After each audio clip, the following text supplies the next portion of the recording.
All right, it looks like we are at time.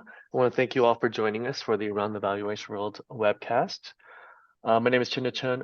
Before we get started, I want to go over a few housekeeping items. Um, on the screen right now, you'll see the disclaimer. And then to obtain CPA credit, you must answer all the poll questions that pop up on your screen during today's webcast.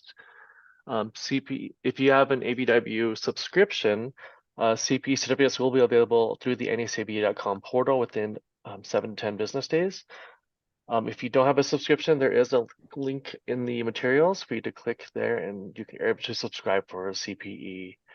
Mike, can you go to the next one? With AVW, we try to cover a lot of the upcoming topics or hot topics that are in the industry.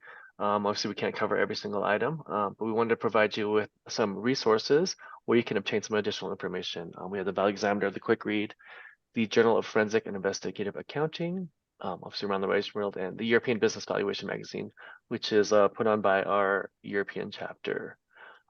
Yep, so there's some link there. Before we introduce the our editors, if you have any questions during today's webcast, please use the Q&A feature, as those will be directed to the presenters. If you have any questions about any CBA or any technical questions, please feel free to use the chat feature, as those will be directed to me. And with that, I'm going to turn the time over to Mel, who will get us started for today. Thanks, Chinda. It's so good to be here, and welcome. We're almost halfway through the year. This is kind of crazy how fast it's going. Welcome to another AVW. We've got another great session ahead of us. The beginning, we're going to actually start off with Michael Gregory, who is on the screen right now. He's going to start off with industry updates. He's also going to talk about generational differences and flexible work schedules. Then we'll go to Janae, Castell, and Carla, Nunes, Jim Harrington, talking about the economic update, things that we need to consider. And then one of the favorites of everyone is going to be Alan Zipp talking with the honorable judges around, how should an expert handle cross-examination. Then we'll come towards the end with Stephen White talking to Darrell about forensic analysis of financial statements, and finish off with Roberto Castro and Robert Wade talk about fraud and abuse laws and the impact on fair market value and commercial reasonableness. So with that, I'm going to turn it over to Michael Gregory, who is a regular every month with us, is one of the popular sessions that gives us so many seeds of information for us to dig deeper. And he's does a lot of work in mediation, negotiation, as well as valuation. He's got an immense background in valuation for the IRS and then beyond the IRS. So welcome back, Michael. So good to have you here, man. Thank you, Mel. Pleasure to be here. Thank you for that nice introduction. Today, we're going to be covering 6 different topics here in the core body of knowledge. The first one is a really good article, Valuation of Controlling Ownership Interests, the Context of Gift and Tax Planning. I have a link to this article. It's written by Timothy Meinhardt. He's with Willamette. He and I are on a board with what's called Estate and Trust. That's a journal. And they have a special valuation section every year in February or March. And he's written a very comprehensive article on the valuation of controlling ownership interests in the context of estate and gift. Next, there's a checklist for reviewing valuation reports discount rate. Discount rate is probably the most significant variable. It has a significant impact on valuation on the income stream. So I don't go into the details of that article, but I give you an overview so that you can obtain a copy if you like from Business Valuation Update. Then I'm going to talk about most professional liability claims are triggered from transactions. And what does that mean? And what might you want to do to minimize the potential of liability for yourself? Todd Zingrang and Jessica Bailey Wheaton are authors in the most recent The Value Examiner. They're taking a look at the 2024 healthcare industry outlook. They're experts in healthcare, the healthcare industry. And I'm going to go over just some of the highlights of their article. You might want to check that out if you're working in that area. And then evaluation from valuation to value creation. And for some folks, valuation is what you like to do. You want to stay in that lane. For others, you might be interested into additional profitability and what can you do to create value for your clients. And that's what this quick read article from Ken Sangarino is going to talk about. And finally, private firms see inflation risk as the top risk. They identify a number of risks, but it's a survey that was done of over 1,000 firms. They come back in with, that's a very major concern here in the US. So main takeaways from today: applying the controlling interest premium appropriately. How do you do that? What do you need to make sure you've thought about instead of just taking a number? Choose a checklist for reviewing the discount rate. Identify what triggers most professional liability claims and avoid those triggers. Evaluate the 2024 healthcare industry outlook from what took place and didn't take place in 2023. Analyzing whether to expand in value creation. Is that right for you? And if it is, something you might want to think about. And then understand what private companies see as the top risk with inflation and then other risks as well. So the valuation of controlling ownership interests in the context of gift tax planning by Timothy Meinhardt. He took a look and said, let's take a look at what the Appraisal Foundation provides in terms of guidance in his article. So he starts off with the guidance on what you should look at for controlling interests in up to 19 areas of potential variables. And then an overview of the guidance with commentary on his part about what you want to take a look at. And then he looks at financial reporting from Valuation Advisory number 3. So looking at this from a financial perspective. And then he defines what the premium is. And then how do you quantify that? And then in his article, he presents an example. And finally, how you would review a valuation report of a controlling ownership interest and what that premium might be. So that's just a quick overview of the article. I think you'd enjoy it. He's a very good writer. And I think you can get a lot out of this article. I encourage you to download that. A checklist for reviewing valuation reports discount rate. This is from Business Valuation Resources. They did a benchmarking survey, and this was identified as the #1 issue.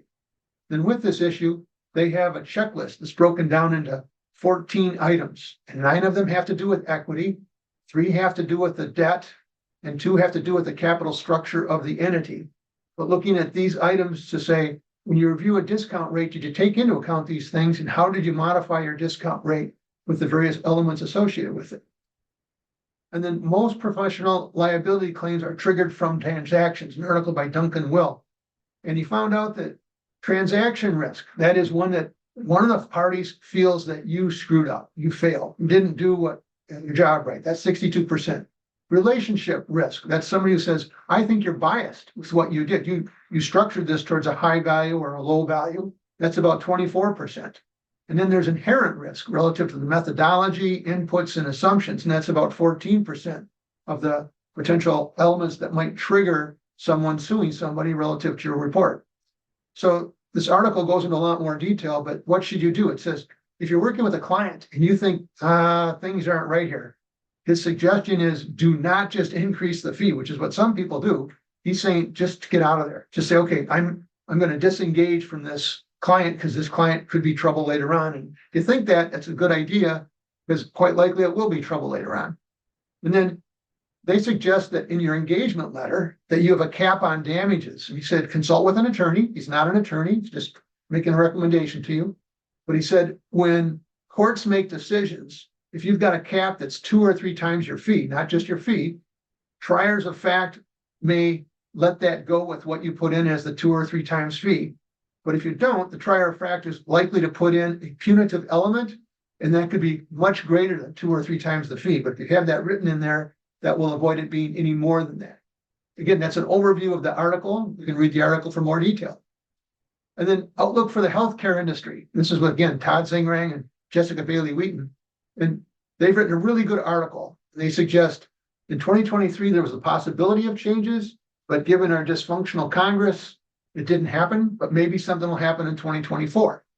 And he looks at artificial intelligence as it has opportunities and challenges and defines what some of the opportunities are and what some of the challenges are in healthcare. Continues to be a shortage relative to workforce, so there's additional outsourcing taking place. And then he points out mergers and acquisitions with regulatory oversight are broken down into different categories right here, and many others. But he breaks them down into major categories of what's happening with those elements related to healthcare. So very well-researched article. It has over 32 footnotes. I read through the footnotes. They provide additional insight and education. So if you're in the healthcare industry, you might want to check that out. And then this is evolving from valuation to value creation. As you think of value creation, it's an opportunity if you want to go that route. Then you take a look at this and say, do I want to do something like this? And do you want to be a solution provider? I did a mediation, 10 years ago now, between two boards of directors. They brought me in a conflict between their two companies. And I got done, the chairman of the board of one of the boards came up to me and said, Mike, you're not a problem solver, you're a solution provider. And I said, what do you mean by that? He said, we brought you in to assist us with this given problem between our two companies. But you asked so many other questions and took us in different directions that we came up with solutions we never would have come up with. And I took from that, you need to be someone that they trust you, they like you, and they see value added with what you can do. If you do that, you too could be a solution provider. You become a trusted advisor to work with them.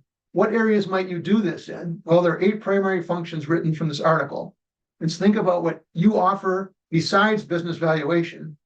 Can you help out with the finance? Could you help out with their leadership? Something legal, unless you're an attorney, probably no. Marketing, unless that's a strong suit of yours. Operations could be. People, definitely, if you're looking at your own emotional intelligence and theirs. Planning, you could help out with planning given what you know and how you see their company and what could happen in the future. And potentially with market segments that you take a look at with finance on what you see as margins and where they might want to go in the future. These are just some ideas of moving into value creation to help out your entity. And then private firms see inflation as the top risk. This is again pulled from 1,000 senior leaders from the Citron Cooperman Group. I've got a link to that here in the references. 78% of the companies see inflation as the biggest concern. Again, can the company pass on the inflation? If they can, to what extent? And what's that mean relative to margins and the other items that are listed there? And then the next biggest concerns are supply chain disruption. A lot of companies have changed what they're doing with supply chain since COVID, given how that was disrupted. And then the third item is cyber threats, and the fourth one has to do with what's the cost of capital, and that kind of ties into inflation we spoke of earlier. And then in terms of additional resources, here's where you can get the Tim Meinhardt article on controlling interests. Here's the BVR checklist. If you want to check out what to look at relative to discount rate. The evolving from valuation to value creation article. And here's the Citron Cooperman report on embracing change, what matters most and what's coming next. And that's who I am. That's my phone number and that's my email. And today I'm going to come into a segment to follow this. Oops, and there's that poll question. Let me just answer that a second. And then I'll take you into the next section.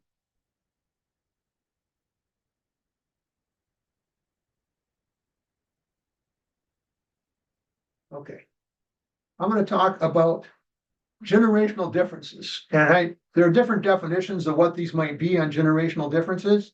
I'm going to focus on folks in their 20s. So we're talking about folks that are in Generation Z, and to an extent, they could be millennials as well, but I'm going to focus on individuals in their 20s. You're going to say, well, what does Mike Gregory know about this? Or why is he teaching this? Well, CPA societies are a group that I speak to. In fact, I've spoken to 3 in person, and I've got a total of 10 events I'll be speaking on in the course of 8 business days. And what's happened is CPA societies reach out to me based on some of the books I've written. And for example, the North Carolina Society of CPAs said, Mike, we want you to put a course together that's 3 hours on how to hire, and then how to train, then how to retain the best people for a CPA society. So I'm coming in here and saying, I'm going to take that other research that I've done. I've written over 55 articles. I enjoy doing research on things. And CPA societies and bar associations and states and other companies bring me on board. They ask me to research things and then come in with an entertaining, engaging, kind of a fun presentation. So I'm going to comment by saying culture is a mindset. And what that means is, what is your culture? What do you stand for? What's important to you? One of the groups I spoke to last week was the Jersey CPAs. And I spoke to them about ethics, lead by example for CPAs. And I used 3 of my books, and I used another book here. This is a book called 7 Lenses, written by Linda Fisher Thornton. So I took Linda Fisher Thornton's book on 7 lenses and 3 of my books. And I came back and said, one of the big things is profits, for example, ethically. So how much money do I need to make? How much money, maybe am I pushing people too far or too hard? Are we doing things unethical because we're pushing a profit? And I brought up Silicon Bank from Silicon Valley, that for 3 years in a row, they had 50% profit. And in the fourth year, what'd they do? They went bust. So you can't continue pushing profits like that. Something's going to have to give. But you want to be there to value everyone. So you think about the newer people coming on board and in their 20s, how do you value them? This needs to be intentional. You just can't expect that to happen. So my focus with you for the next 20 minutes or so is going to be looking at folks in their 20s, researching this, looking at elements from psychology, from sociology, from folks who are in neuroscience, and what do they say about what we might want to do to make them feel like they're more wanted, give them responsibility, give them opportunities, so they want to come and work for you, and they also want to stay there. So looking at the American Bar Association and the AICPA, found articles that said, when you bring somebody on board, you really need to have 3 mentors. And there was a great story in the Bar Association about a Hispanic woman in LA who grew up in the barrio, very smart, got her law degree, but she's from a poor area. And she's now in a law firm with upper middle class and primarily white and male. And what that law firm did, and she is now a partner there after just 3 years. What that law firm did is they said, we're going to give somebody to work with this person like we normally do, and they're going to have the on-the-job instructor. Okay, that's good.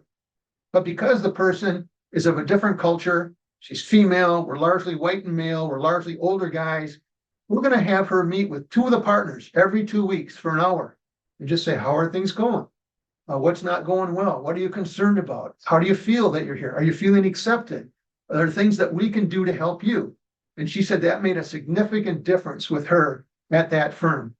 And then knowing someone who knows how to get things done, that oftentimes can be an administrative assistant or somebody in the group that's just been there a long time and knows how you really get things done. Because for someone coming on new, they don't, and especially someone who comes in from a poorer background, they weren't taught by their peers and their parents and others who have given advantages to people like me, that these are 3 folks you really need to look out for and reach out to so that you can share with them what your concerns are. So the firm made sure she's being included in coffee breaks, she's being included in lunches, she's being included in things after work, so that she really feels that she's a part of this team, not just another person. And then in terms of cultural comments, look at your own culture. And how does your culture and mission connect? And how do you acknowledge off others? How do you appreciate others? And different people like to be appreciated different ways. So have you explored how they want to be appreciated? Is it with recognition? Is it a pat on the back? Is it a written thank you note? Is it giving them a gift card to go out for dinner? What is it? How do they want to be recognized? And know about the 90-10 rule with respect to gratitude. And that is, about 90% of what you look at yourself, you say, okay, I've got a good self-worth. I love others. I want to help with others. I have confidence in what I'm doing. But about 10% of the time, there's significant doubt. Oh, geez, I don't know. Am I doing this right? I hope I'm doing it right. I think I'm doing it right. We can sometimes blame ourselves or blame others because of how we're feeling and we're not feeling comfortable. So you want to really think about how can we emphasize the gratitude and appreciation so that individuals feel like they're wanted and needed. And then I move into listening. One of my books is called The Collaboration Effect. And I say in that book, the most important chapter is the chapter on listening. And you listen with the eyes. I've read several studies. I'm a mediator too. I've spoken to the American Bar Association within the last month, and I've spoken to mediators in Minnesota. That's where I am. And I saw a study that said they actually studied eye contact with folks who are mediators and working with folks who are different than themselves. And how often you blink, how often you look at the other person, how often you smile, how often you acknowledge them, showing in part bias on the folks who aren't necessarily doing that as effectively. So you want to listen with the eye, see how this person is looking directly at the person they're interacting with. And you want to be there to listen, to understand, not to be understood. You want to listen to be understand. And from their perspective, what is important to them? And what you want to be doing when they're talking is you want to be thinking about what other questions should I be asking? Albert Einstein walked around Princeton and he'd walk and talk to himself and say, what other questions should I be asking? And folks thought he was talking about physics and relativity and those kind of things. And when they interviewed him once and asked me, he goes, no, this is just even about people who I work with. This is about even with my wife. This is with day-to-day activities. What else should I be asking? He'd be thinking about whatever the thought was, but he'd say out loud, what else should I be asking? And when someone's talking, you think about what's the next question I want to ask? There's a great video out there from the program on negotiation at Harvard. And the person who's put together this video, his name is Daniel Shapiro, Dan Shapiro at Harvard.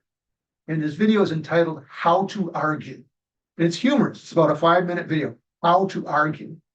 And in that video, he ties into the Greater Good Science Center at the University of California, Berkeley, and says we should really listen to someone else for at least 10 minutes. And in his video, he says, when you're going to argue, what you want to do is let the other person talk and ask questions for 10 minutes. So find out what you have in, now as you're thinking about this with generational differences, find out what are things we have in common. It could be geography, it could be education, it could be where you grew up, it could be things that you have a common interest in, who knows what it is, but find things that you have in commonality. And then help them with what's most important to them. What is most important to them? I refer to my life as BC and AC. BC is before children and AC is after children. And before children, my wife and I had one lifestyle. And then once we had children, the whole lifestyle changed, priorities changed, etc. Now I'm a grandpa. And so I'm back into a different lifestyle as a grandparent. What does that mean? But coming back to somebody in their 20s, what's important to them and how can you relate to them?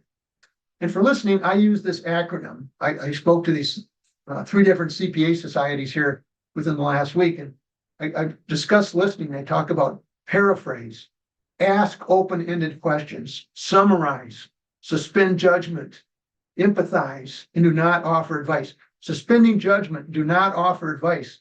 Those are hard. And I wish I had known this when my kids were teenagers. And I didn't, but I do now. And I wish I'd known it when my kids were teenagers. I'll tell you a story. My son was a high school kid. We had 4 drivers, 2 cars. We got to coordinate these cars and driving. My son drove to school that day to the high school. He's at the middle school helping a kid with math as a tutor after school. It's over at 4 o'clock. He should be home no later than 4:15, maybe 4:30. It's 5:30, 6:30, 7:30, 8:30. He comes driving up with the car.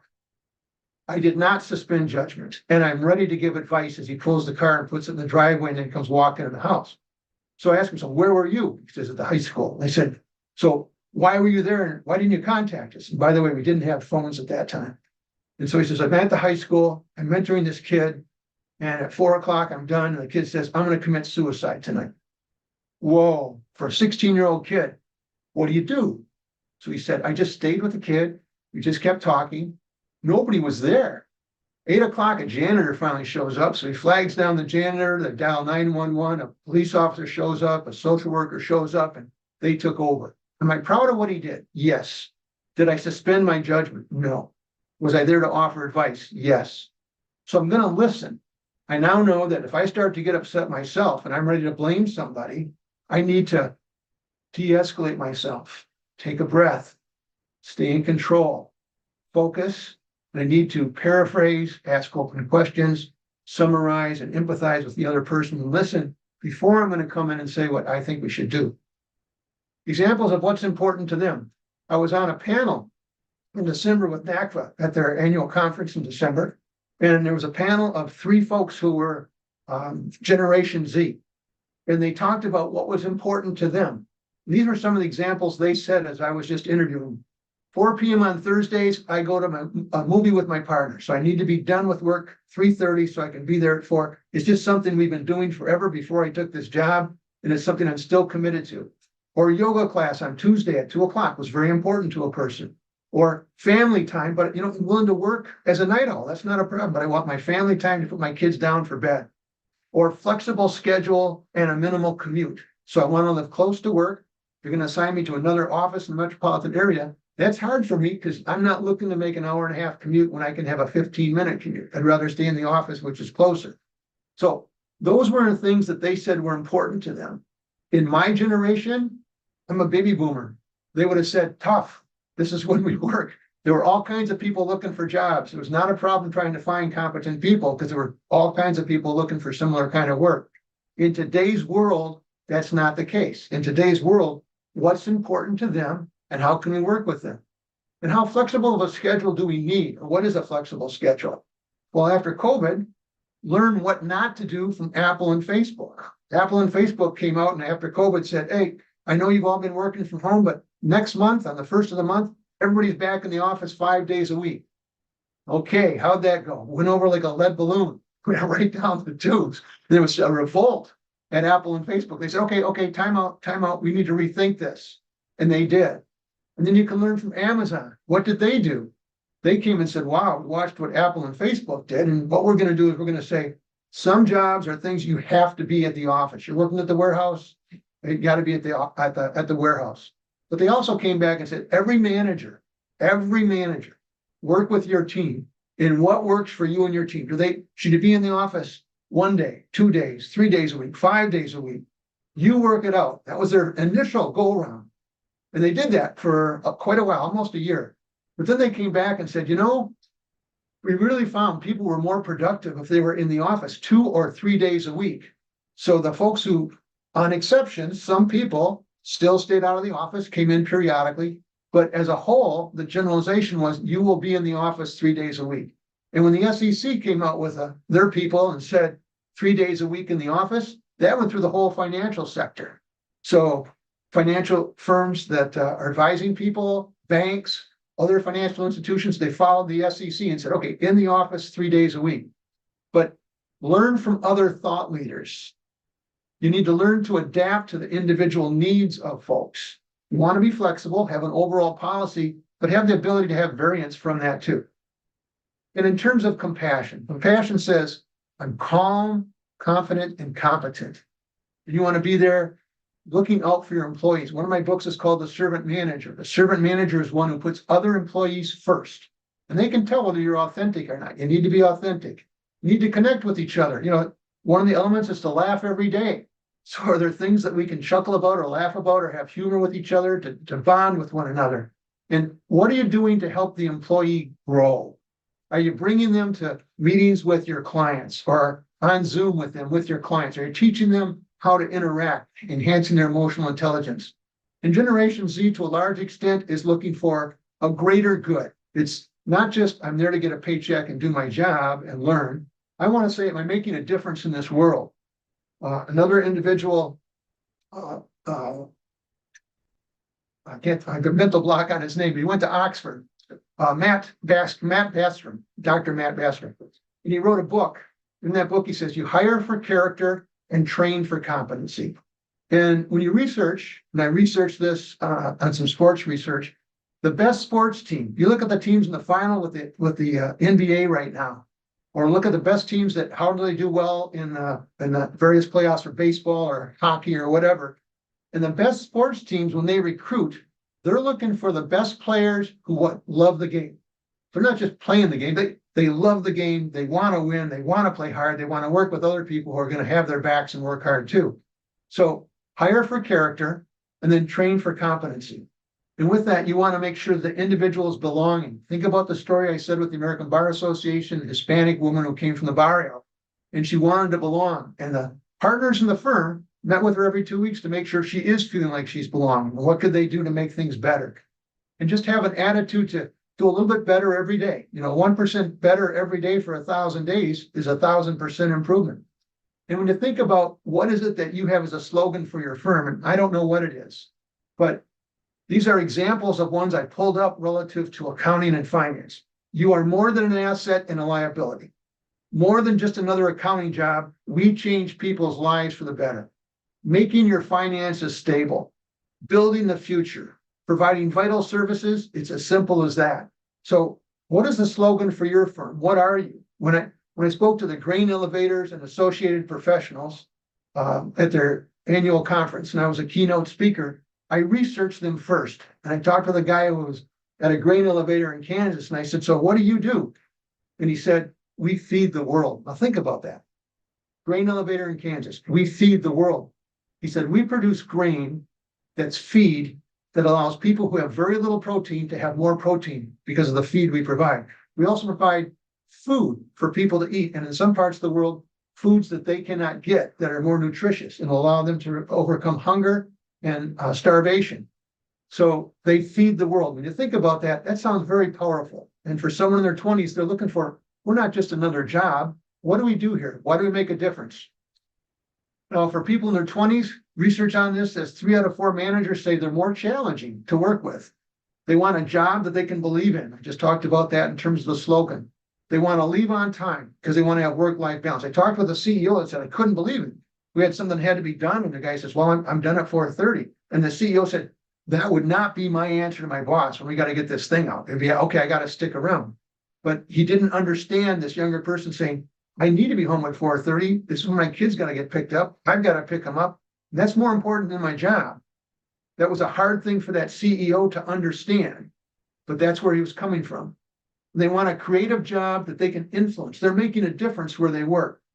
Now, in terms of previous generations, before Generation Z, one of the top 5 things is I have a strong work ethic.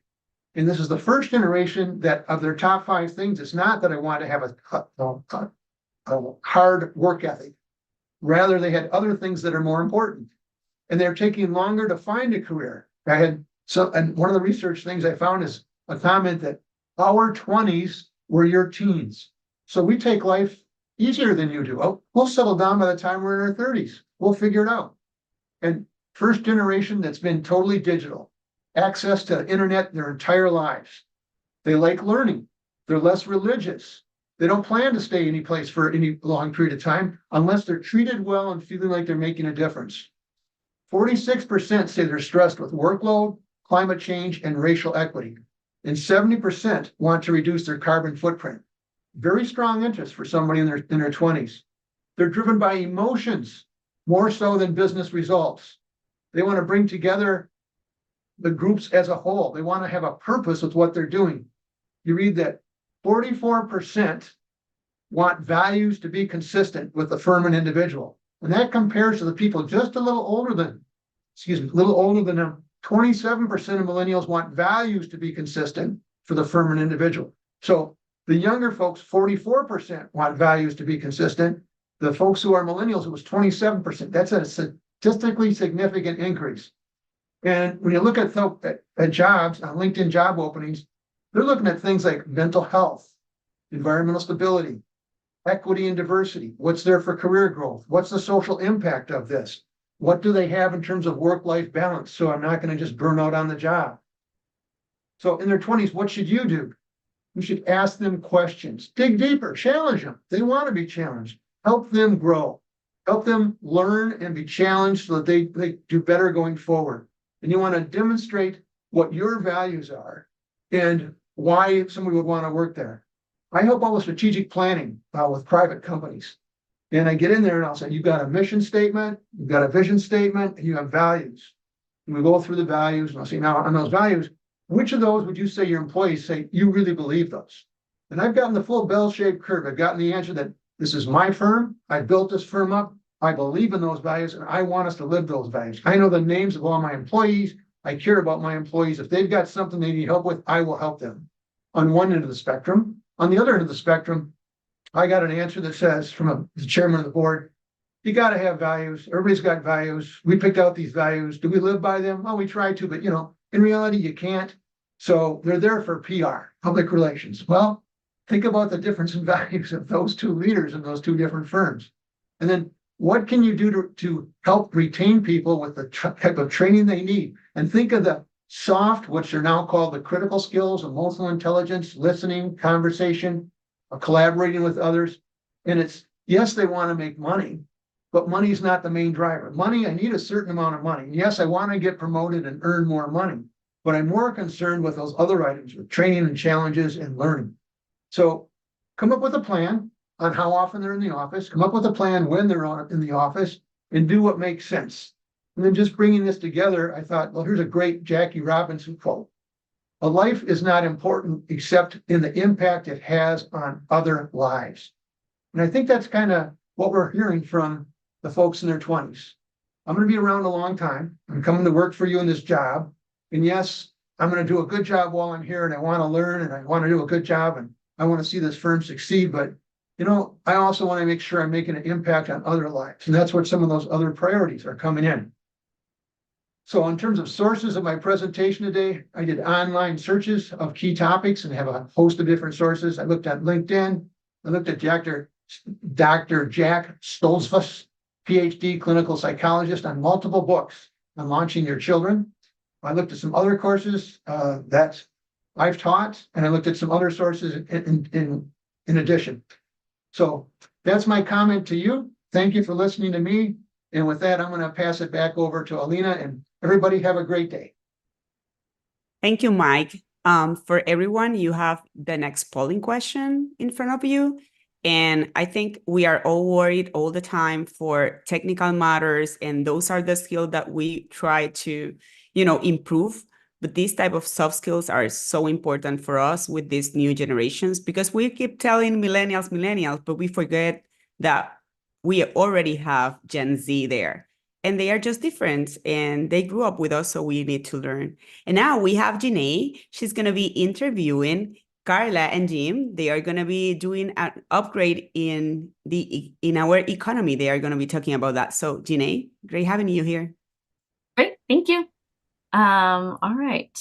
So we've got Carla and Jim, who you all may be very familiar with already. If you're not, 5 stars, highly recommend.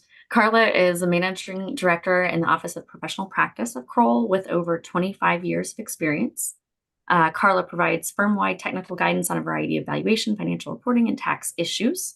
In addition, Carla is the global leader of Kroll's Valuation Digital Solutions Group, which produces cost of capital thought leadership content and data housed in the Cost of Capital Navigator. Carla has authored a multitude of articles, studies, and book chapters, including a number that you probably have on your shelves right now. James Harrington is a director at Kroll. He is a member of the Kroll Valuation Digital Solutions Group, which produces cost of capital thought leadership content and data housed in the Cost of Capital Navigator. James is also a contributing author to many important and valuable valuation books. James was a co-author of Kroll's ESG and Global Investor Return Study, which was released in 2023, and examined the relationship between the historical returns of over 13,000 publicly traded companies across a wide variety of geographies and industries, and their ESG ratings to determine the correlation of ESG ratings to company performance. So with that introduction, I'd like to kick things off with you guys today, just kind of a quick run through now, and then you guys are presenting for a couple. How are where are we financially and economically in the US? Hey, that's a great question. And that's like, we heard Mike before talking about inflation a number of times, right? So it seems fit for us to see where are we in inflation and other economic indicators that are affecting our valuations. So how do we start? Lately we've been starting with, what led us to here? What led us to this inflationary environment, and where do we go from here? So really, COVID was obviously like what got everything started. So this is we had both unprecedented monetary and fiscal policies. So this year you're seeing the monetary policy, where we see the rise of the U.S. central bank, so the Fed.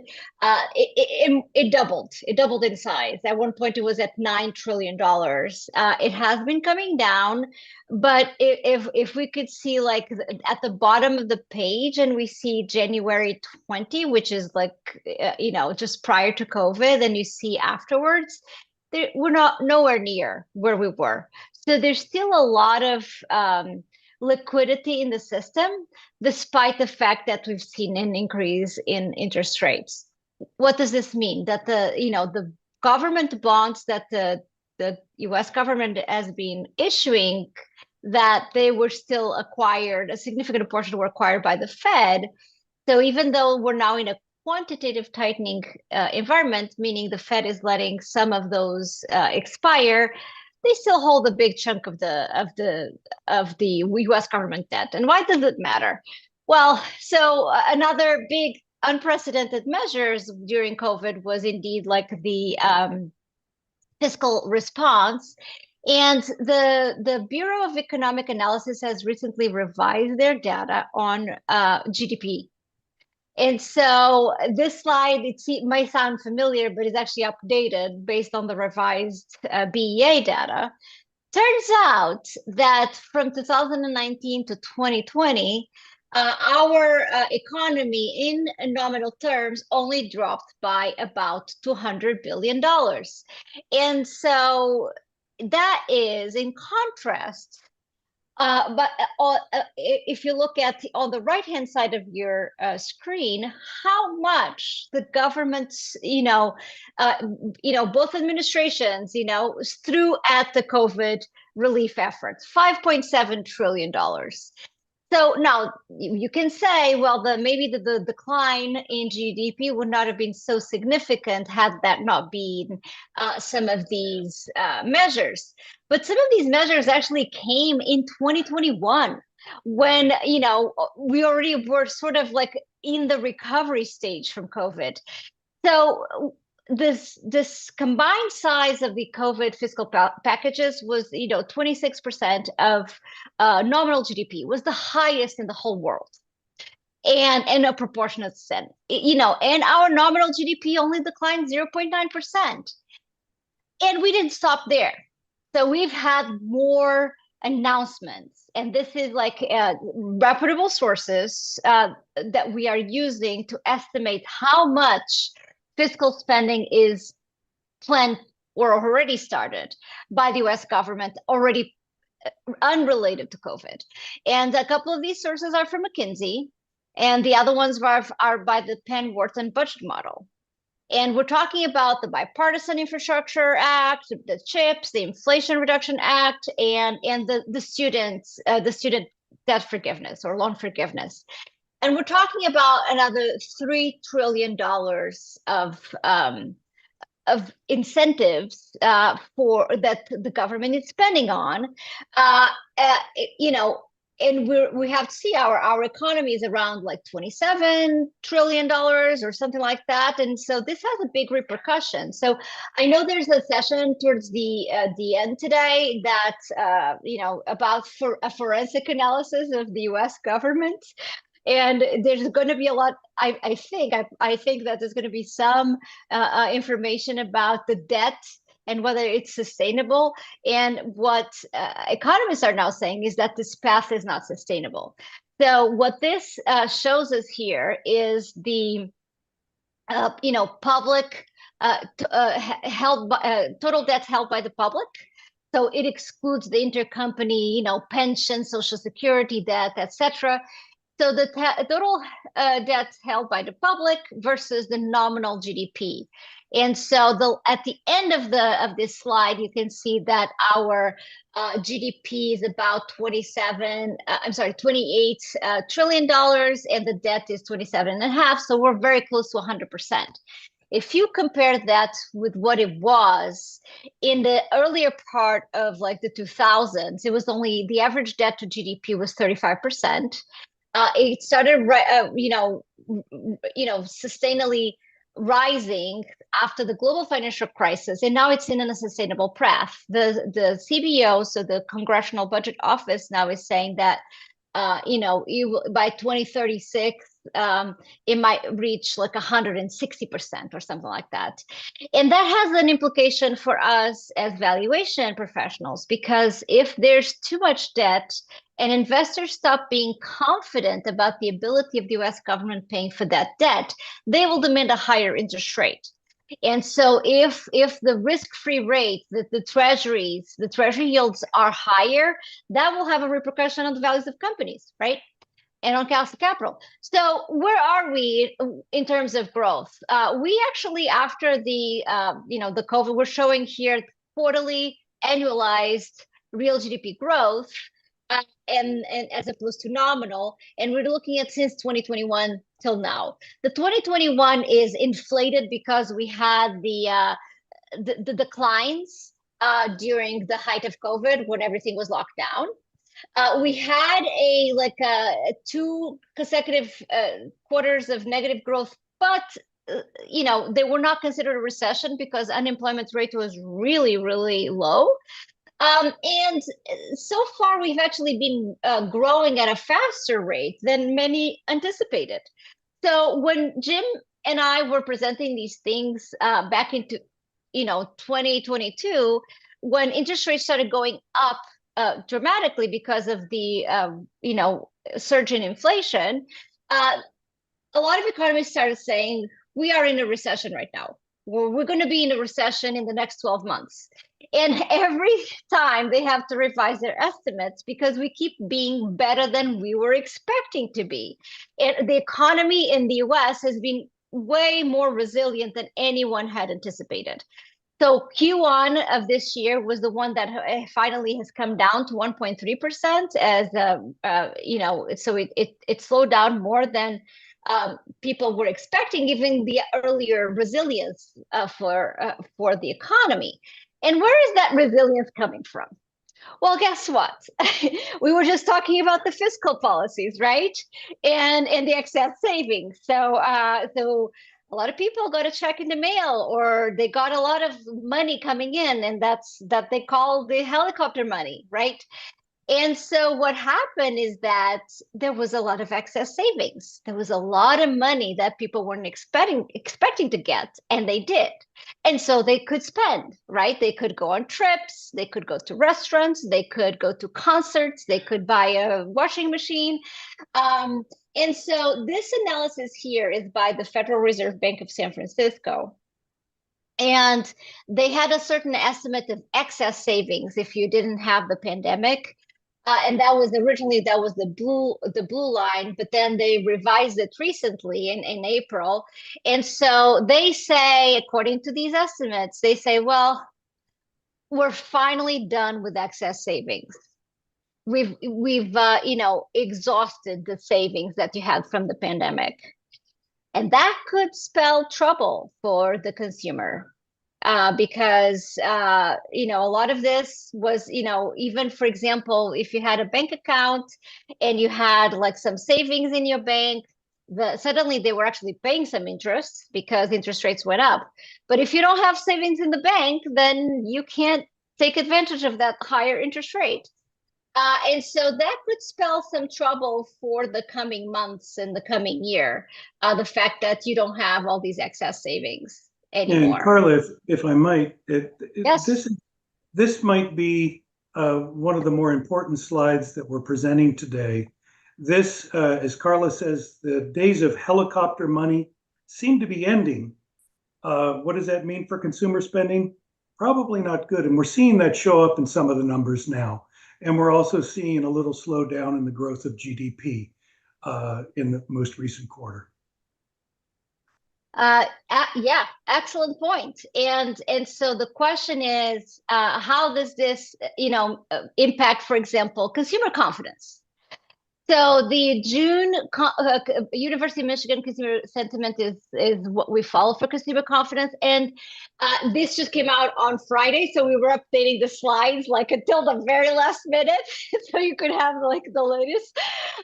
And it dropped significantly. So it's been like a couple of months of significant, drops. So the long-term average is around 85. So 84.9 is what you see in the horizontal line.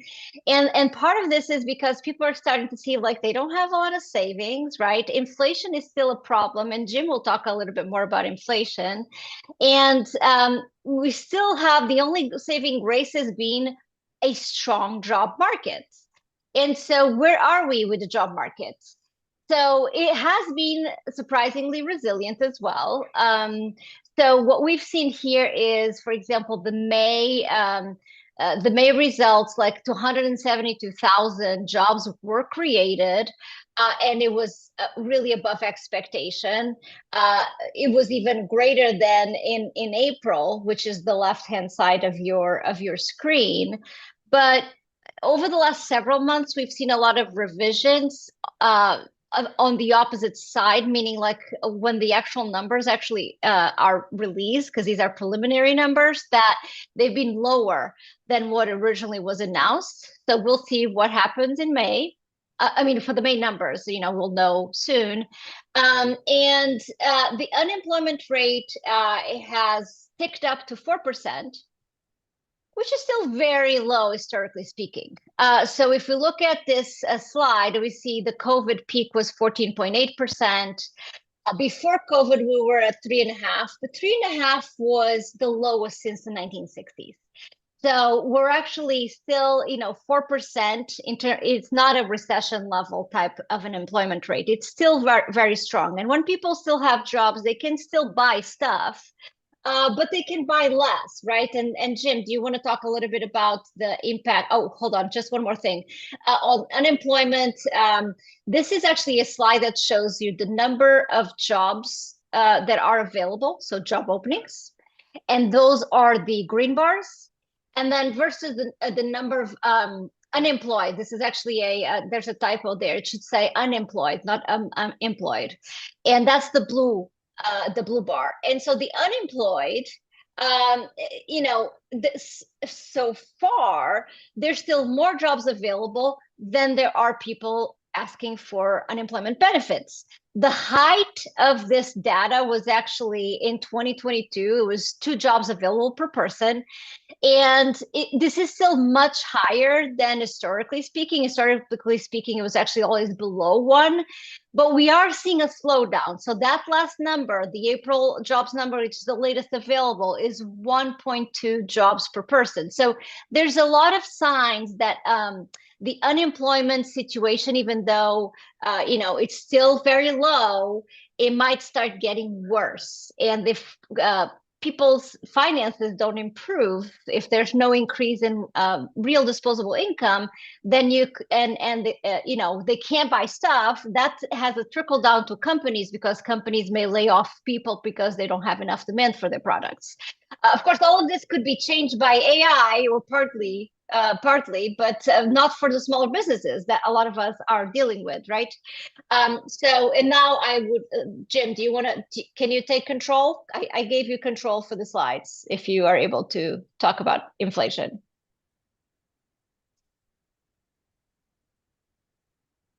Okay, am I showing my screen? Yeah, you didn't have to do that. You could have just picked up where I had, but it's not in slide presentation mode.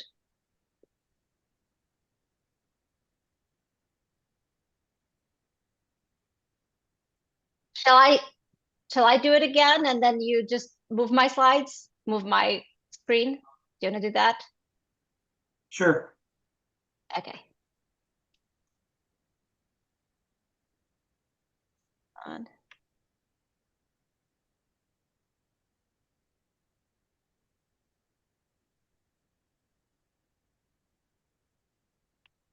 Okay, can you see my screen or Carla's screen? Hold on. I'm just sharing my screen. And let me do that again in presentation mode. And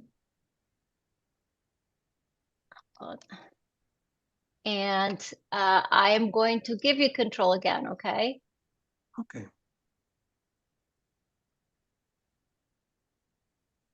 So we're seeing the slide that you. Okay. And Jim, you should be able to move my slides. Okay.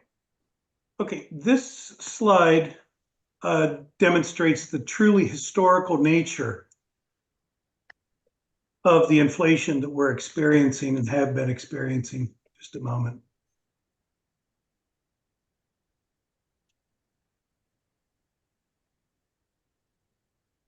I can't get back to the Zoom. You cannot? I'll just tell you when to forward the slide, okay? Okay, that sounds good. Okay.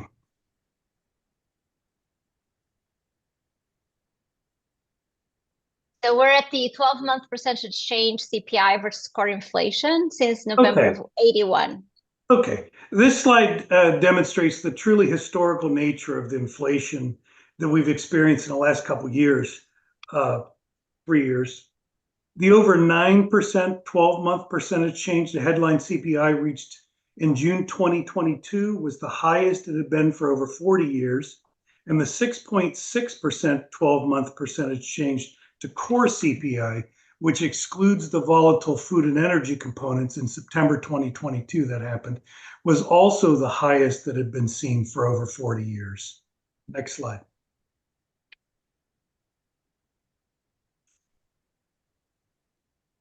Okay, inflation is, of course, on everyone's mind. We all experience it when we go to the grocery store.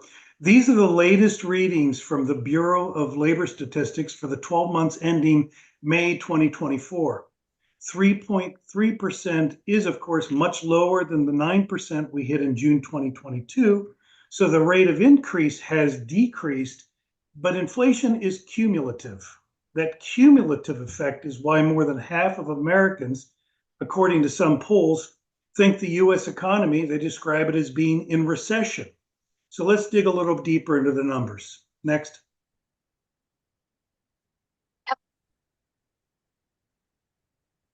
This is next. Okay. Cumulatively over time, inflation is almost up 21% since the tail end of COVID in December 2020. And look at energy, it's up 46%. And we all go to the gas station to fill up our tanks. Regular unleaded nationwide is up 66%. So that's a big bite out of people's budgets. Next slide. Yep. Here's the latest numbers compared to the cumulative effect since the tail end of COVID in December of 2020. Prices are not coming down. They're just increasing at a slower rate. What this means, what it all boils down to is cumulatively, if you haven't received about a 21% increase in your wages since December of 2020, you are poorer. Your wages might be more, but they still aren't buying as much as they did 3 months ago. Next slide. Okay, and this image illustrates something that Carla was talking about, just how aggressively the US Federal Reserve has raised rates. Since March of 2022, the US Federal Reserve has raised the Fed funds target rate 525 basis points. The current range is 5.25 to 5.5, and the Fed's held it at that level since July of 2023. There were multiple rate cuts expected in 2024, but thus far, we haven't seen a rate cut. So when do traders expect a rate cut? Next slide. And here's something that's interesting. The CME FedWatch tool offers some insights into when the first rate cut is expected. Most traders, nearly 60%, expect the Fed to cut rates 25 basis points now in September, much later than was originally expected at the beginning of the year. Next slide. Let's talk a little bit about financial market performance. Next slide. Jim, I think now I would be talking about the neutral rate. I'm sorry. Go ahead. I was tramping on your thunder there, Carla. Yeah. Sorry. So the one thing we look at every month, when we're looking at our risk-free rate analysis, is to this term called neutral rate. And neutral rate, sometimes some people call it natural rate of interest, equilibrium rate of interest, or R star. And it is interesting that this used to be something we used to look just at academic research, and now it's made it to the Wall Street Journal in a lot of like mainstream publications. And so importantly, like these are just some extracts and you can look them up, but all of them are pointing to the neutral rate having gone up or the natural rate of interest having gone up. And that has repercussions for what the long term will be for interest rates. And so even the Fed at the April-May 2024 meeting said that, the longer run equilibrium interest rates may be higher than previously thought. So this is just to say that everybody before COVID was saying, now rates are going to go down, to zero and they will never get out of there. And now people are rethinking that. The economists are saying there's other factors in play that could mean that the real rates are higher. And so even if you come back to a 2% interest rate, that is their target, you might be living in a world that is higher interest rates for a longer period of time than it was during COVID. So something for valuation professionals to take into consideration. Yeah, in other words, it's a little harder to get to the 2% now, wouldn't you think, with a higher neutral rate? Well, the higher neutral rate I don't think we have time to go into the discussion of but interest rates ultimately are comprised of two components, right? The inflation and the real rate. And I think there's pressures there to keep Yes. interest rates higher for longer. Exactly. Janae, you had like a quick question? Well, I was Sorry. going to ask, I know you guys are going to discuss more in depth the economic growth, both short term and long term, and maybe some more of these issues with interest rates. And it's going to be super fascinating. You have more time to kind of flesh it out.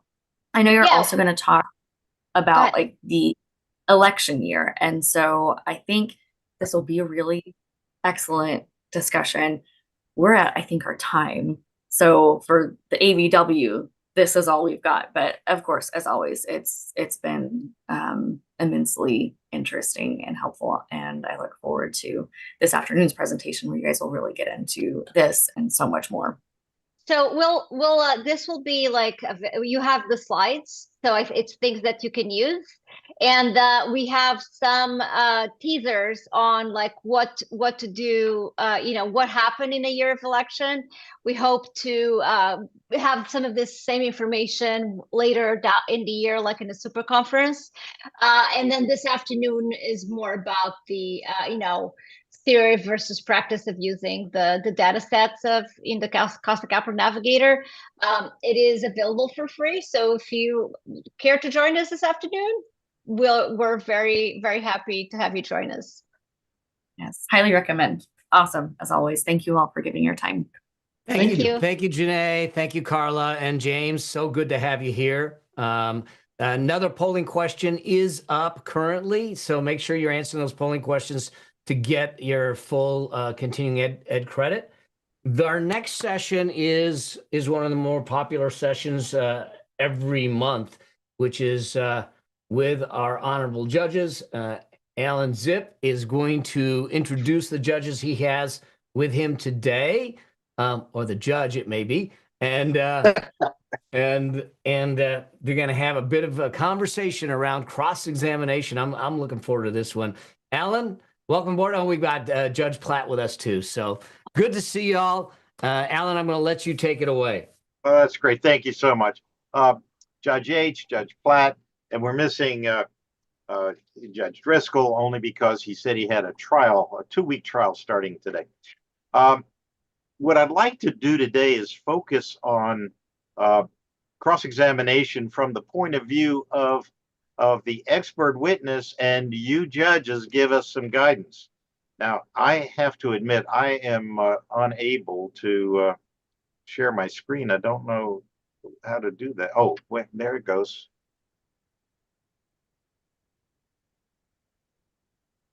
I hope.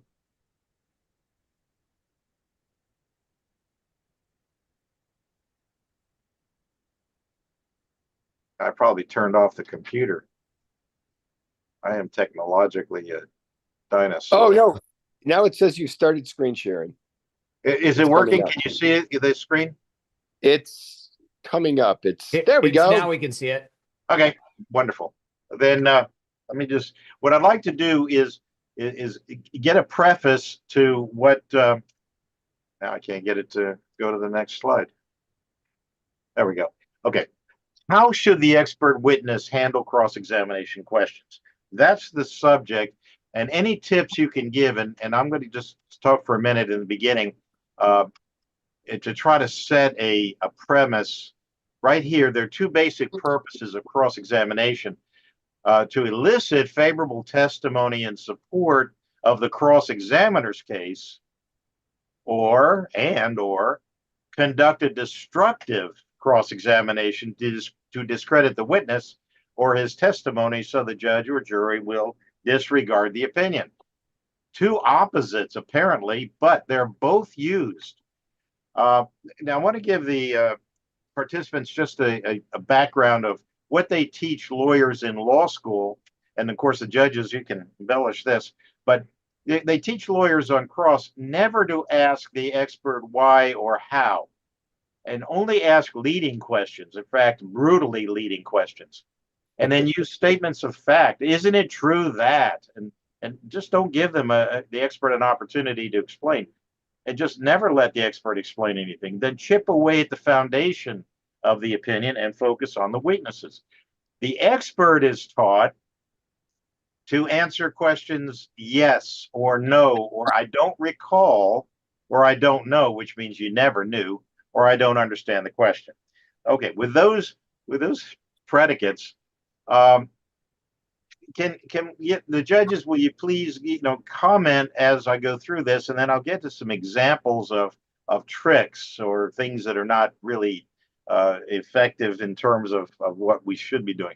But experts will agree on many issues. So now they're using the expert to support the cross-examiner's case. So can you comment on this a little bit?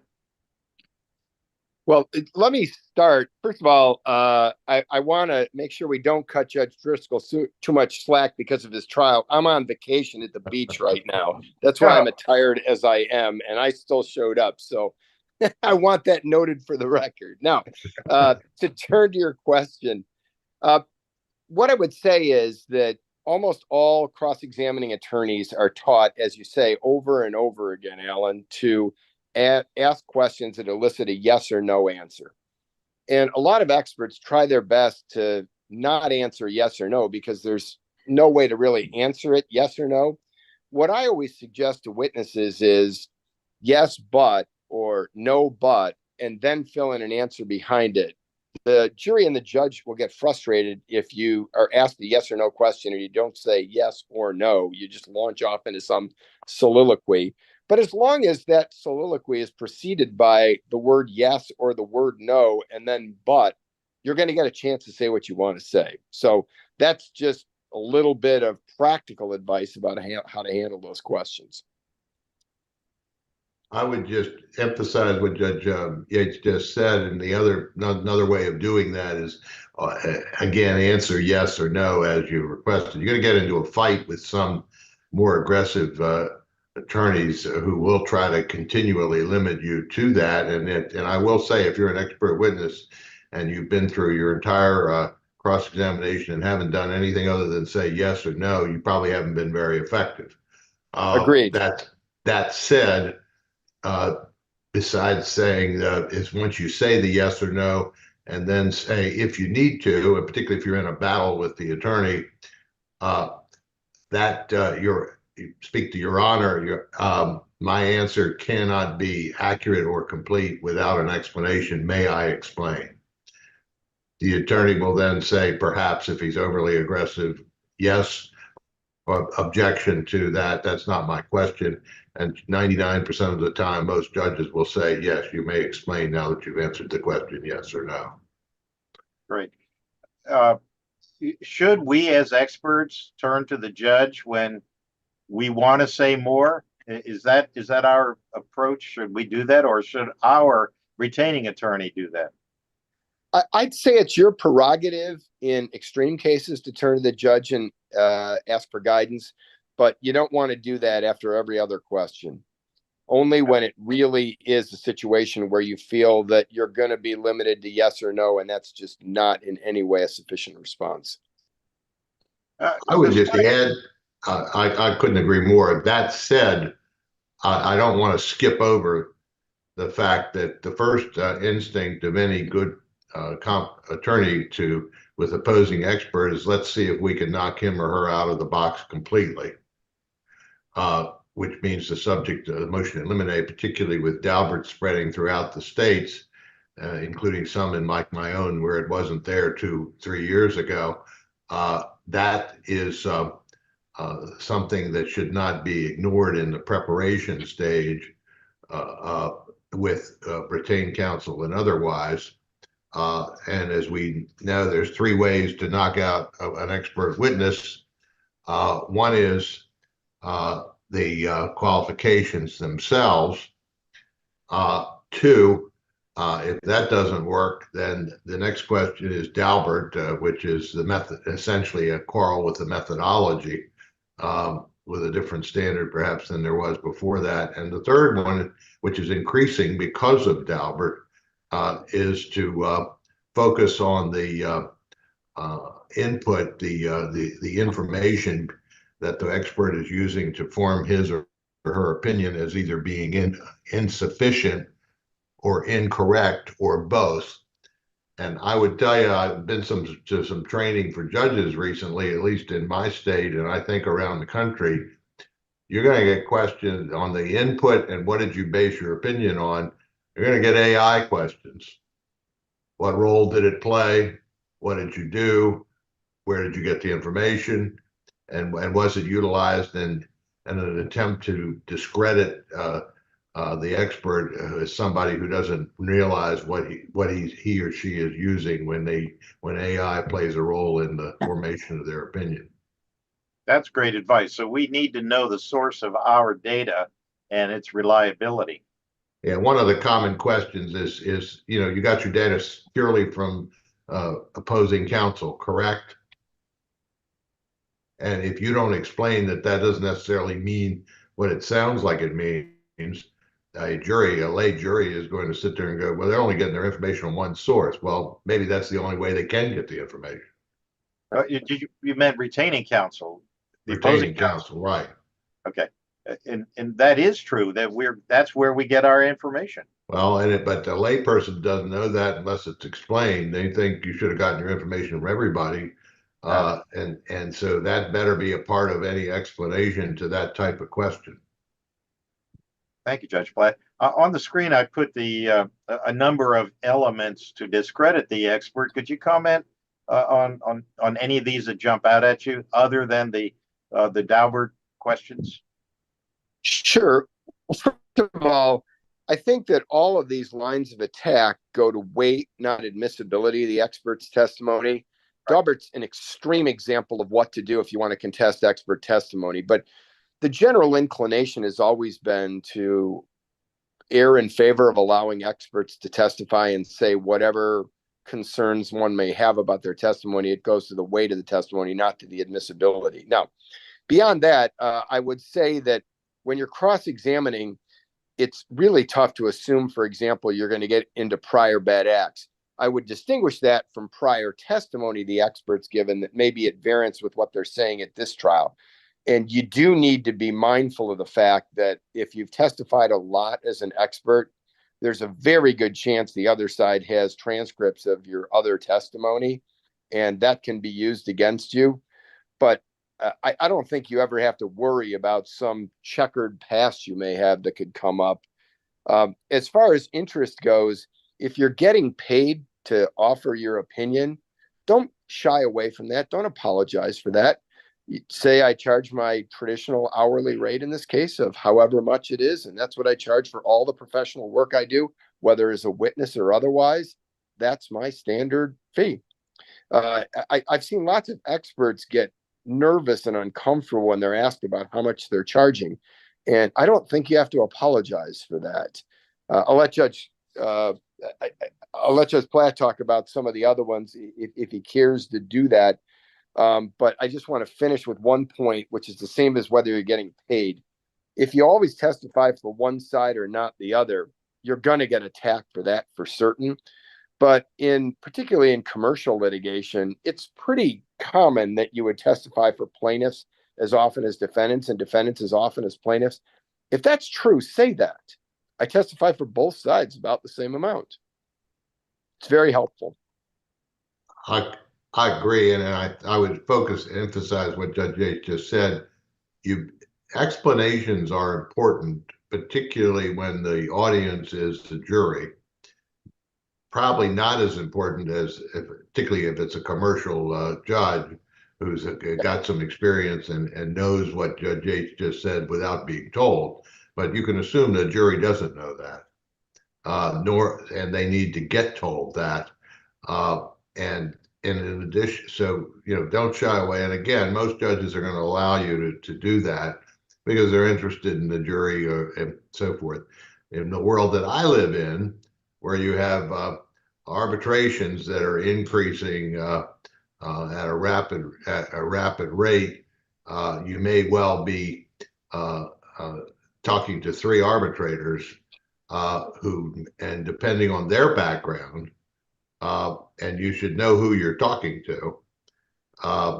It's easy enough to check out a judge's history, but it's also easy enough to check out an expert's history, particularly in other cases. You may want to check out arbitrators as well, because your ability to be persuasive is at least a significant part dependent on knowing who you're trying to persuade and what would persuade them.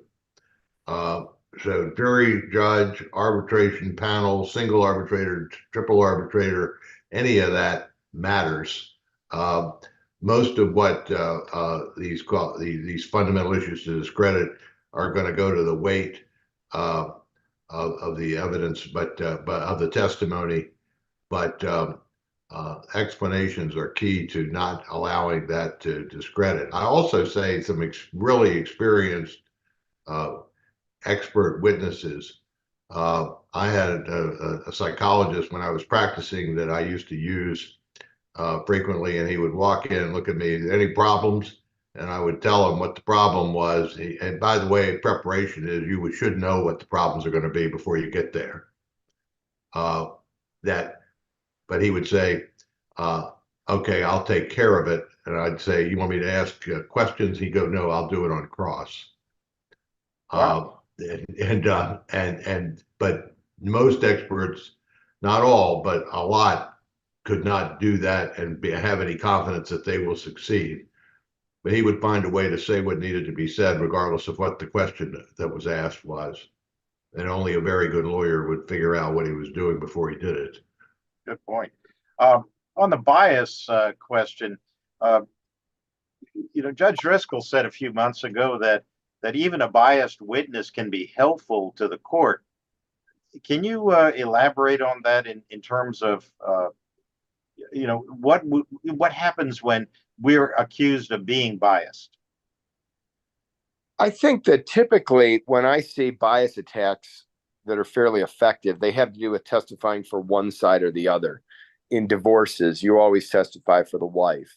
In personal injury actions, you always testify for the plaintiff, whatever the case may be. If you find yourself in that position, one of the things I would counsel is that you take some retainers from the other side now and then, so you can't be accused of bias in that regard. And then next, as far as witnesses being biased and still being helpful, I think at the end of the day, every expert's testimony stands or falls on its own strength.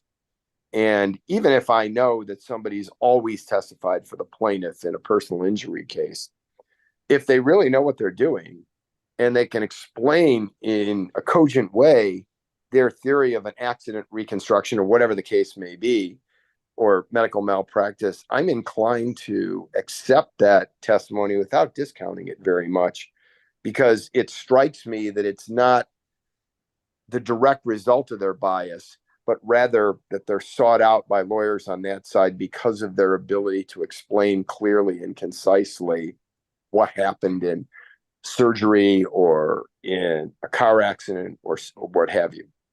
Good point. Thank you. Can we go over a couple of tricks that cause problems for us as experts? Here's an example. The cross goes this way. You use the discount rate of 25.67% and made a big issue of carrying it precisely to 2 decimal places. And then the question is that a reasonable rate? Well, you're going to say yes. Well, could it have been more than 25.67%? Well, yeah. Could it have been less than 25.67%? Then it comes up with this. Would it be fair to say that you don't know what a reasonable discount rate was? How do we handle that? What suggestions do you have for us? My suggestion would be the answer to the last question is no, it wouldn't be fair. And here's why. Good. Excellent. And the range, and what we're talking about is a range. Right. We're not talking about unless you have already dug that grave and now you have to lie in it. But if the answer is what it is, it's a range, and the testimony that I just gave you with regard to precisely the 2 decimal places was intended to illustrate that. Right. When they misrepresent facts on cross, example here. Your report said you did not use the market approach because there were no businesses comparable to the subject. That's not what the report said. It actually said you didn't use the market approach because the subject was not like any publicly traded company, and the income approach was more appropriate. That's what the report said. But on cross, the first statement is what was presented. Help me out. What do we do? Well, that's one of those instances where it should be the primary responsibility of your retaining counsel to get up and make a speaking objection, because counsel can get away with saying things that you can't. So counsel should stand up and say, wait a minute, that's not what the report says at all. And then say exactly what the report says. So you essentially get that in a second time. But if your retaining counsel is slow on the draw and you're stuck with that question, there's nothing wrong, in my view, of saying that's not what my report says at all. And then try to explain what your report says. You may get cut off by an objection, but there's nothing wrong with saying right out of the box, that's not what my report says at all. Right. Right. So we can respond. It's appropriate for us to respond and say, well, that's not accurate. Yes, you can. How about, here's another one they do to us. You value the company at $5 million using a 30% capitalization rate. Then you testify the rate could be less than 30%. Then they throw this number out at you. If the rate was 20%, the company would be worth 7.5 million. Isn't it fair to say the company might be worth between 5 million and 7.5 million?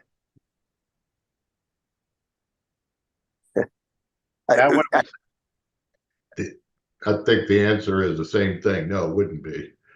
Right. That it's not fair to If say. that's the case, and the explanation is more important than the responses needs to be quick and so forth. And the only other thing I would add, and all of this, like everything else in the world that experts and we live in, is prep. Yep. These are tricks that can be anticipated. Well, right. they do. And to the extent that they should be, they can be, they should be, and you should be prepared for them. And if the other side grasps that, the other thing, most skillful lawyers, by the way, if they're going to attack on or using a trick or otherwise, and I say most, there aren't that many. They're not going to necessarily let on what they think the weakest part of your case is in the deposition. They'll find out what it is, but they're not going to focus on it because they don't want you to know they're going to attack on that basis. And so you need to figure out on your own what the weakest part of your opinion is, along with retaining counsel, and prepare to deal with it when it happens. Just because they didn't do it in the deposition doesn't mean you can forget about it. It's not going to happen. It may mean that it is going to happen. You know, we get a lot of compound questions, compound issues that and confusing and mischaracterized, and they're trying to get us to say something, and they'll change a word or two, and we could fall into a trap. Can you help us out? What we should do other than listen carefully to the question? Well, compound questions are really the primary responsibility of retaining counsel. And if your retaining counsel is not objecting to a compound question, they really don't know what they're doing at all. But if you are faced with a compound question, what I would say is, you've really asked me two questions. Let me answer each one in turn. And then what about the response that I don't understand the question? Is that a good response? As long as it's not given too often, sure. If you say that after every other question, then it's not effective. But yeah, I mean, if the jury believes or the judge believes you're doing your level best to try to answer each question that's asked, and at some point you say, I'm sorry, I don't understand your question. If it was a confusing question, particularly if it's a jury, a lot of times a really skilled lawyer will say, I'm sorry, that was a bad question. Let me try again. Because then they're ingratiating themselves with the jury. Because the jury, no doubt, is confused by the question too, if you're confused by it. A lot of, just to emphasize that, a lot of, I don't know, I don't understand your question. Every other question is going to lead to an impression you don't want to leave. the same thing is true, although you don't want to be dishonest. A lot of I don't knows do the same thing. And I keep thinking of the line that Tom Selleck uses in his Jesse Stone series. So he says, ask him a question, how did you know that? And his answer is, I'm the police chief. In this case would be, I'm the expert. I know everything. Yeah. What about when we're misled with false facts and the attorney asks questions that assume incorrect facts? It's a hypothetical, but they don't say hypothetically. They just make a statement as if it were a factual. What do we do? How can we handle that? I think that's one of those you can jump on it right away yourself. You don't have to wait for retaining counsel to say anything about that. If, for example, they're assuming that the company has gross revenue of $8 million a year and the gross revenue is $10 million a year, feel free to just correct that right out of the box and then go ahead and answer. Or you could say my opinion, which is another way of saying what Judge Yates just said. I formed my opinion based on the facts as I understood them and as I was provided them. And I didn't see that in any of them. And that's the reason that my opinion isn't based on that. To my knowledge, that's not correct. Thank you. Thank you. We're going to run out of time, but can you give us a few takeaways that we as experts, what should we be aware of and how do we handle cross? The best piece of advice I can give you is be patient, because there are lots of cross-examiners who either will intentionally or unintentionally really get under your skin. They're the ones who are really effective and their entire agenda is to trip you up. Just listen to the question that's asked, answer that question, and then when you feel you've answered it sufficiently, then you can stop talking. And then there are those attorneys who don't know how to cross-examine it, but they'll come at you with guns blazing. And that's one of those situations where you just want to be the calm person in the discussion between the two of you, because the jury or the judge is going to pick up on the fact that they're long on emotion and short on understanding. And I think you can triumph over cross-examiners like that without any difficulty. The harder ones to deal with are the ones who are intentionally trying to get under your skin and know exactly what they're doing. They're waiting for you to get a little bit out of sorts, and then they'll go in for the kill. Which is, again, preparation of both you and retaining counsel by you are extremely important. There is such a thing as redirect.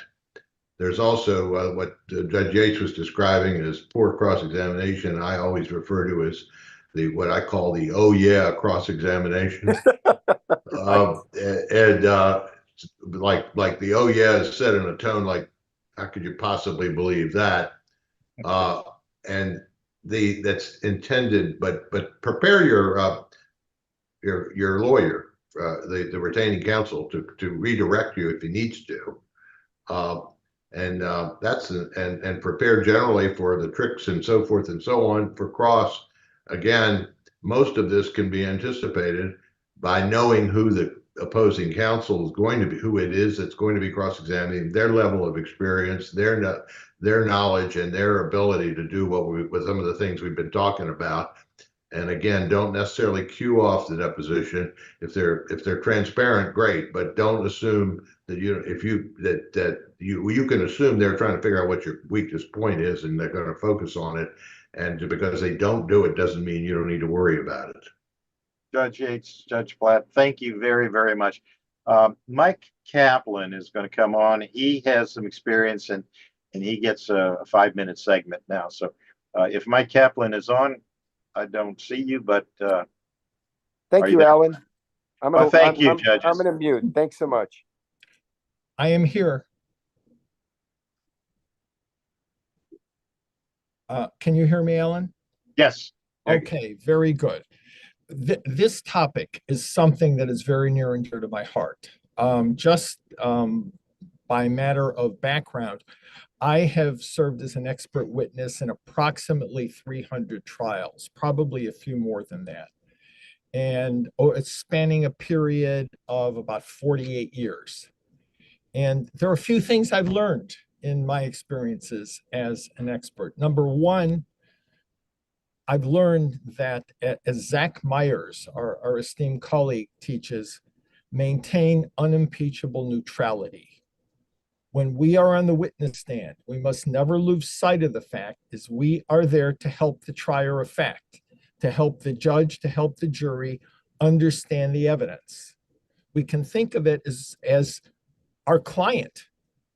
Our clients are the jurors and the judge. So maintaining neutrality is absolutely critical. And there's a competition in the courtroom. This is competitive truth-telling. We are there to tell the truth and always tell the truth. And I'm laying these ground rules out. Now, cross-examination is a series of yes or no questions. And I know it's hard to believe, but most yes or no questions can be answered with a one-word answer. Sometimes the answer, a yes or a no, is going to be misleading. Sometimes a question is so convoluted that a yes or no will give the impression that the answer is something else. So what I will do, I will typically, to the extent I can answer yes or no, it's going to be yes, no, yes, no. I want my cross-examination testimony to be as boring as possible. Remember, we persuade the jurors, we persuade the judge with our direct testimony when we have the opportunity to tell the story of what we did and how we did it and how we formulated our opinion and the evidence that we used and the methodology and why it's why we've come up with the right opinion. That we do under direct. As one of my retaining counsel said in a very large case, just keep the cross boring. You keep it boring. There's nothing in your cross that is going to register with the jurors as long as it's going to be boring. Now, sometimes counsel is going to ask a question that a yes or no answer could be twisted by opposing counsel or could be misleading. And what I will do when I want to explain it, I typically will not say yes, but, or yes, Your Honor, will you allow me to explain? What I will do is give an answer that has both a yes and a no in it. The answer will indicate that it takes more than just a yes or no. I was on the witness stand in a very significant employment case. It was a discrimination, wrongful termination case. And I was being cross-examined by a very, very senior level litigator in a large national firm. And he asked me a question. He wanted a yes or no question, a yes or no answer. And I knew that a yes or no, he'd be able to take it and twist it and turn my testimony into something that it was not intended to be. So I looked at him, and when he asked me the question, I said, well, counsel, that depends. It depends. Just those two words, it depends. Well, he's got to ask me that next question. What does it depend upon? If he doesn't ask me the question, there are two things that happen.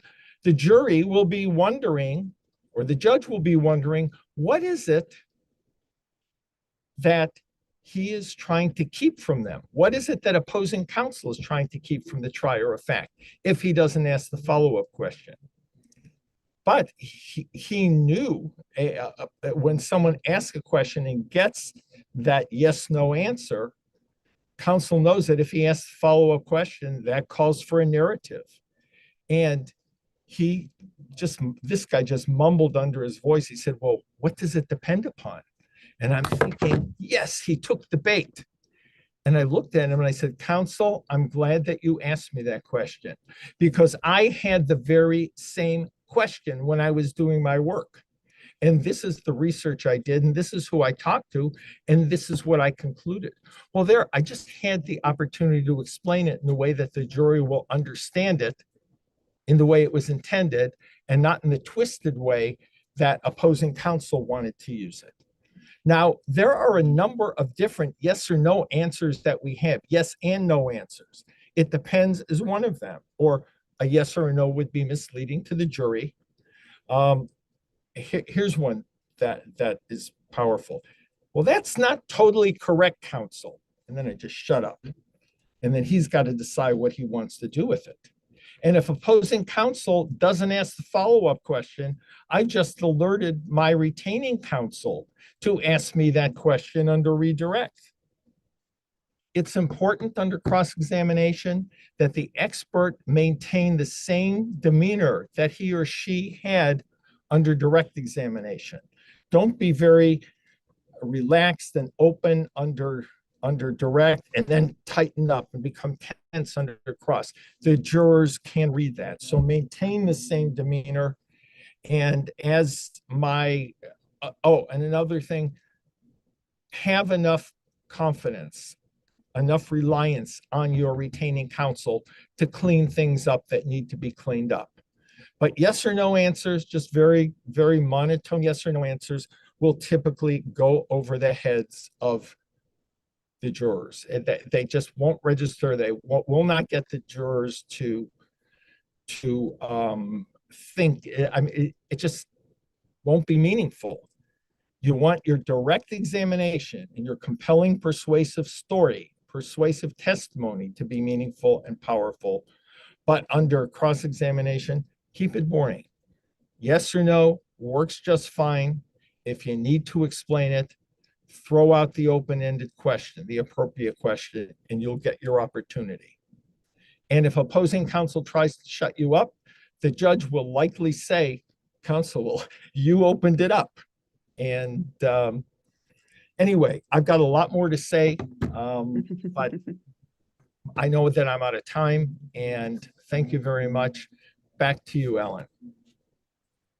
Thank you, Kaplan. Now we are going to go with Stephen White. Hi, Stephen. He's going to be with Darrell, Dorrell, and they are going to be discussing a forensic analysis of the financial statement of the United States of America. So, Stephen? How are you? All right, Darrell, are you there? Please tell me you are. He is. Yes, Or he he's was. here. He's here, yeah. I think we ran over. There he is. Yes, I'm here, Stephen. How are you? Outstanding. How are you doing? I'm fantastic. Now, we're running a little short on time, and I already know that majority of people already know who you are. And the fact that of the matter is that you're a subject matter expert in forensic field. So this will we'll just dive right into having a better understanding of your presentation that we have for us today. And as evaluators, we know that we go based on our standards, that we need to have a better understanding of our industries as it pertains to the subject matter, the subject entity, but we also need to have a better understanding as far as the economics as well. So I figured we start there and dive right into understanding how we can learn to understand the health of the U.S. economy as a whole. And I see you pulled up your screen. Do you want to? Okay. So you have my screen up? Your screen is showing, yes. Okay, Stephen, thanks very much. And tell me, how much time do I have left? We probably only have about 10 minutes. Okay. I will make that happen. Very quickly, and thank you, Stephen, for the introduction. For 2 years now, I've been doing an annual study on a 10-year basis of the financial statements of the United States. And this is produced by the Department of Treasury and by and OMB, Office of Management and Budget. I got interested in that a couple of years ago, and the question is, how do you determine the financial health of the U.S.? We're always looking at companies from a valuation standpoint, but I have some what I will call interesting or perhaps shocking results. And when I conducted this analysis, I followed up on techniques that I testified to before in federal and state court. And that's testing the balance sheet, the cash flow, and the adequate or reasonable capital of the United States of America. Here's the answer.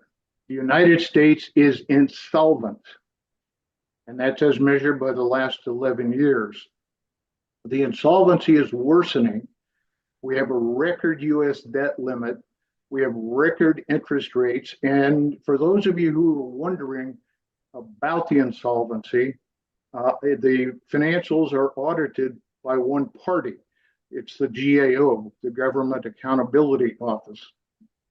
Now, they produce two documents, 11 pages here from the Comptroller General and 30 pages from the Independent Auditor's Report. And within those 41 pages, there are 385 negative comments about the audit. Things like cannot conduct an audit, heavy disclaimers, it's material misrepresentations, and so on and so forth. An average of negative comments of more than 9 per individual pages of the findings. Now, you can look through this on your own, but I want to give you some highlights. Our interest payments have exceeded $1 trillion now, $1 trillion. And to give you some context of that, when I conducted these tests, the United States failed all 3 of the tests that are generally accepted and I've testified to in trial. Now, I want to give you some highlights, and this is the financial report of the United States for the year ending September 30, 2023. And you will see some very neutral, lukewarm language here. Comments from Janet Yellen: consumers have more purchasing power.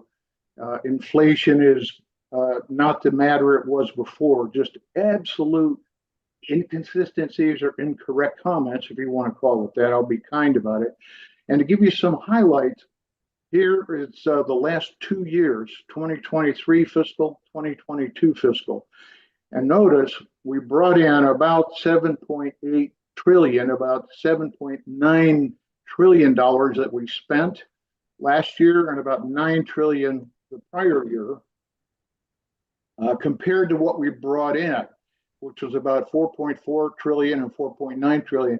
For the last 2 years, we've been underwater at an average of over $3.5 trillion, giving us a net position here of negative 34 trillion without adding in the larger increases from the debt drawdowns.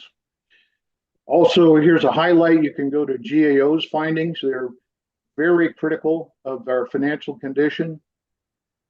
And GAO has the 30-page detail I've mentioned, but look at those 41 pages. Notice terms like material weaknesses, 84 comments, budget deficit, 66 comments, disclaimer of opinion, 54 comments, limitations, 33, so on and so on and so forth.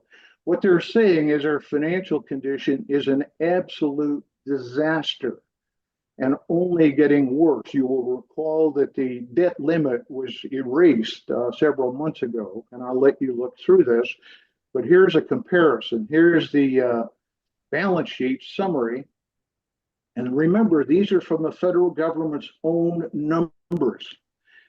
And for example, we're showing 5.4 trillion in assets as of last September, with a deficit of 37 trillion. And that's before, remember, this is about 6 or 7 months ago, and it's gotten worse since then.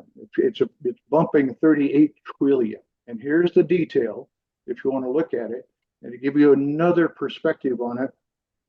Every year for the last 11, I only have 10 years here, look at the amount of overspending that's been happening, 3.4 trillion last year. And bear in mind what they're doing is they're budgeting losses in staggering amounts, gargantuan amounts. And here are references to, and I also did the individual tests for each of them, like the balance sheet test. You can look through all this detail. Since we have a very limited time here, I'm really screaming through it. But just bear in mind that from a solvency testing and generally accepted methods, we are broke for by every possible measure. Now, what that means for you is CPAs, You're the only ones who can carry this message to your representatives, senators, representatives, and other at the federal government. We have failed every test. We are in gargantuan levels of financial debt, over $1 trillion. As I said before, we owe massive amounts to other foreign countries such as Japan, China, which is troubling, Great Britain, so on and so forth.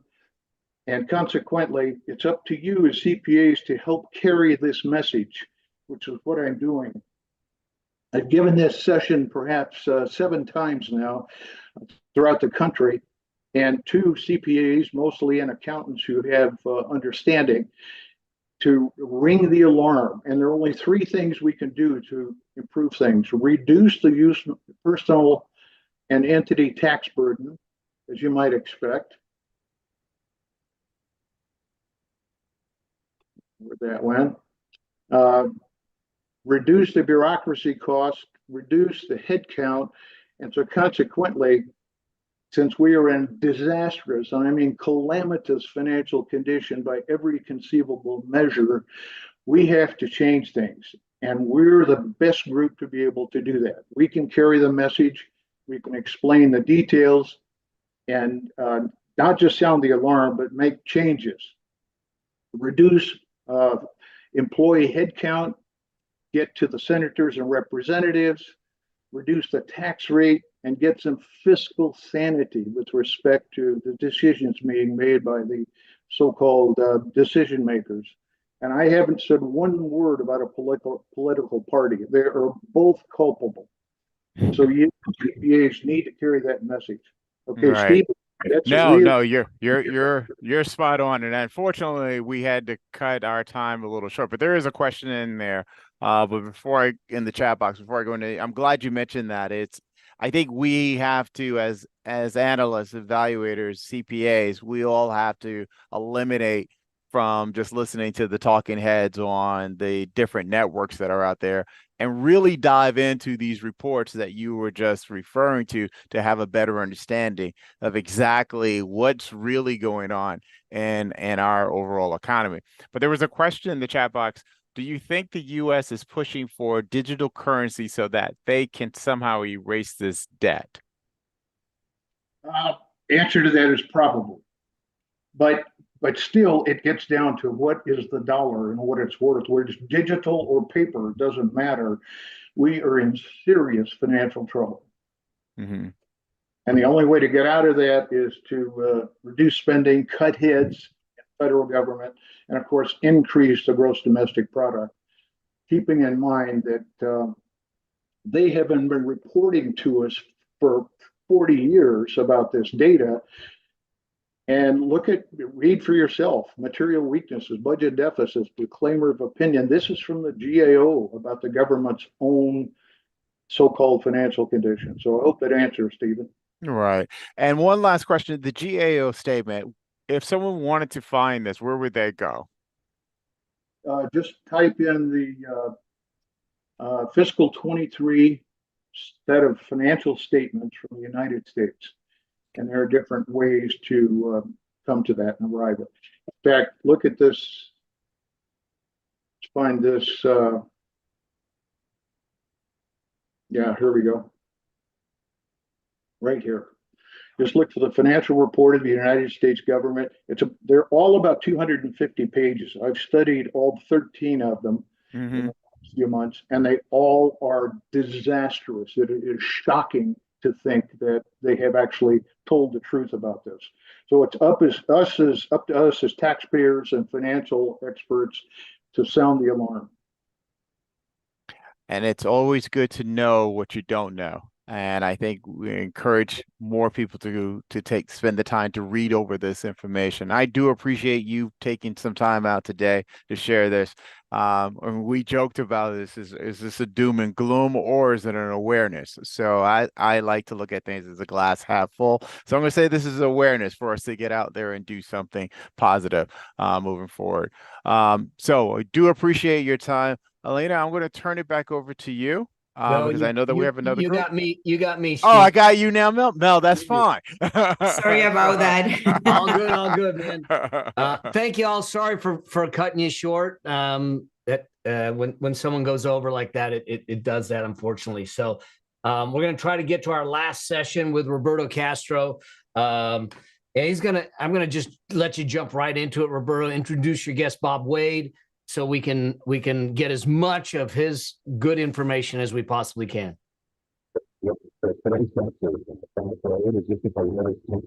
It's hard to hear you, Roberto. No, you sound like you're in a fishbowl underwater.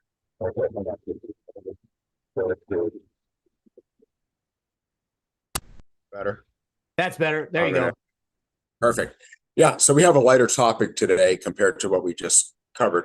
And the guest today is Bob Wade. Bob Wade is a member of Nelson and Mullins. And the topic today will be on fraud and abuse and the impact on fair market value and commercial reasonableness. You know, as we're well aware, there's a number of federal laws and statutes that basically involve healthcare. And Bob's here to talk about that. Bob, what can you tell us about all these laws and what impact do they have on fraud and abuse? Yeah, the healthcare industry is a vastly different industry from every other industry. And that's primarily because it's the largest industry in the country. Medicare is the largest payer, and part of the deficit that we're running nationally is in part because of Medicare is the largest payer of health services. And there's all these statutes, the anti-kickback statute and the Stark Law are the two primary ones that drive compensation from an analysis perspective. Under the anti-kickback statute, it's criminal to actually financially induce someone to refer, and if you can make the connection between the dollars and the referrals. And under the Stark Law is a civil statute that basically says that if I, as a doctor, have a financial relationship, which could either be a compensation or an investment ownership arrangement, if I have an arrangement with an entity that bills Medicare or Medicaid, and it's what they call designated health services, which anything a hospital touches is a designated health service, then you have to fit squarely within one of the Stark Law exceptions. Now, the Stark Law, when it was enacted back in 1995, the whole driver was that if physicians had ownership in certain providing entities like a laboratory, the doctors would refer more to their own laboratory than and order more lab tests than physicians who did not have a laboratory. So that in part it was trying to decrease this referral stream that goes on. So a couple of the things that are unique in the valuation world because of the recent developments and under the Stark Law. So here I'm going to pivot and talk a little bit about these from a valuation perspective. First off, there's a lot of issues being focused when a physician is working with a non-physician practitioner. And so for those of you who do valuations for hospitals or physicians and you're looking at productivity of a physician, you need to be aware of this because if you have a physician assistant or a nurse practitioner or even a CRNA with respect to anesthesiology, that sometimes physicians can receive credit for the services performed by those non-physician practitioners. And if you're basing the compensation on the value of their productivity, and usually this is the work relative value unit, the WRVU, you want to make sure that those work RVUs are pure and do not contain the work performed by these non-physician practitioners. So a lot of times as an evaluator, when you're receiving the information of the productivity that's coming in from like a hospital system, if they're reporting, one of the things you should be asking is, does this only contain personally performed work RVUs? Or if not, if it does contain services performed by these non-physician practitioners, then you need to understand what volume of that productivity was performed by someone other than the physician. That's one thing to look out for. And these are all based upon what they call the final rules that went into effect in January of 2021. The next issue that they brought up, and this is not defined in the regulations, but it's commonly being referred to as buyer neutrality. And that means is that whether or not the physician is actually employed by a hospital system, they're employed by a private physician practice, or they're employed through private equity, the compensation arrangement should be the same. And as most of you know, that hospitals tend to take a loss on employed physicians, but where they make up their revenue is the downstream revenue from the referrals that are coming in from the physicians. And that's okay to take a loss on a physician practice. That's the other thing that they were looking at is it's in the physician practices, how are they being operated that's different than if they were in private practice. Typically you strip out the ancillaries, you may have better benefits and the like. So they do operate their practices slightly differently. The next thing that they brought up was about the unit of compensation. And as valuators, we need to understand what is being asked of us. And again, I'm a lawyer, so I come at this from a legal perspective, but are you being asked to look at the hourly rate, which is a unit? Are you being asked to look at a daily stipend, or are you supposed to take a look at the annual compensation? And the government would say, yeah, you can look at all levels, but ultimately it's the total cash compensation that the physicians are receiving. So it's the all in. Mm-hmm. And the last thing I guess I want to bring up, and this is a recent case that was settled in December, and that had to deal with a community health network out of Indianapolis, Indiana. And basically what was happening is that the allegation of the qui tam relator was that when they sent out the compensation for valuation, that they did not provide clean data for the evaluators. And this may not be a shock to all of you who are listening, when they received the opinions from the evaluators, they disregarded them. And so they went ahead and they end up compensating the physicians at a higher level than what was approved. And so one of the things that I think that we as evaluators need to look at when we are providing our valuations in the healthcare arena is to make sure that the clients understand that these are qualified opinions.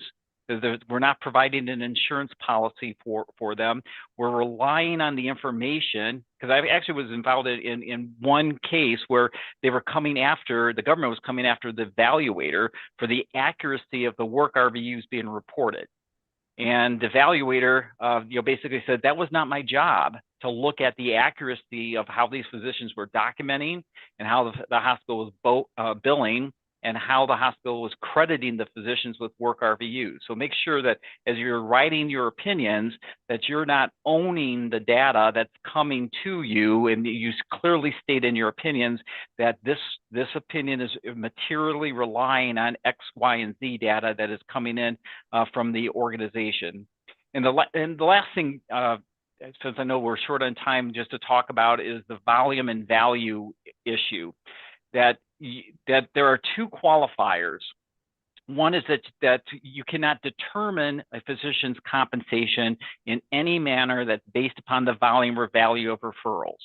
So in the healthcare arena, there are two ways that you value things. Number one is the structure of the compensation, and secondly is the amount of the compensation. So unless you're a lawyer, you may not want to opine as to the structure of the compensation, but really focus on the value of the compensation. So when I'm going back to that, it cannot be determined in any manner.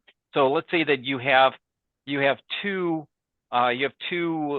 physicians, doctors A and B, and Dr. A is a higher referral source and Dr. B is a lower referral source. But because Dr. A is a higher referral source, I want to pay Dr. A $50 per work RVU, but Dr. B, you don't refer as much to us, so I'm going to only pay you $45 per work RVU. Now again, that $45 and $50 could be still fair market value, but now we have determined the compensation based upon the volume and value, and that's a violation of the Stark Law.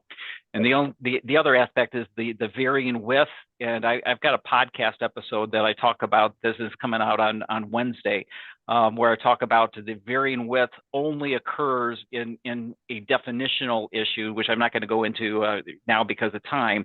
but compensation can vary based upon volume or value of referrals. It just cannot be determined in a manner that takes into account those volume or value of referrals. So I'll pause there, Roberto. Right. Perfect. Yeah. And there's also some articles that appeared recently in Quick Read that may be of interest, and specifically with regard to that particular case. I see Mel is back on board, and Mel, it's your turn. Oh yeah, thank you both. This is a fascinating topic and such an interesting area where we can get ourselves in trouble if we're not careful. So I appreciate you taking the time to kind of go through it, Bob and Roberto, and hopefully we can go deeper and everything. And let us know, Bob, where's your podcast? What's the name of the podcast so we can maybe get access to? Yeah, the name of the podcast is Stark Integrity. So think of the Stark Law and then Captain Integrity. So it's Stark Integrity, the Stark Law and Compliance Podcast. Perfect. Thank you. Thank you both for this. Thank you so much. Appreciate it. Thank you, Bob. Appreciate it. Thank you. Absolutely. All right. Thank you for another great program today. And we've got another one planned for you next month, July 15th, at the same time. If you want to make sure that you get continuing ed, make sure that you contact and subscribe, and we'll see you on July 15th.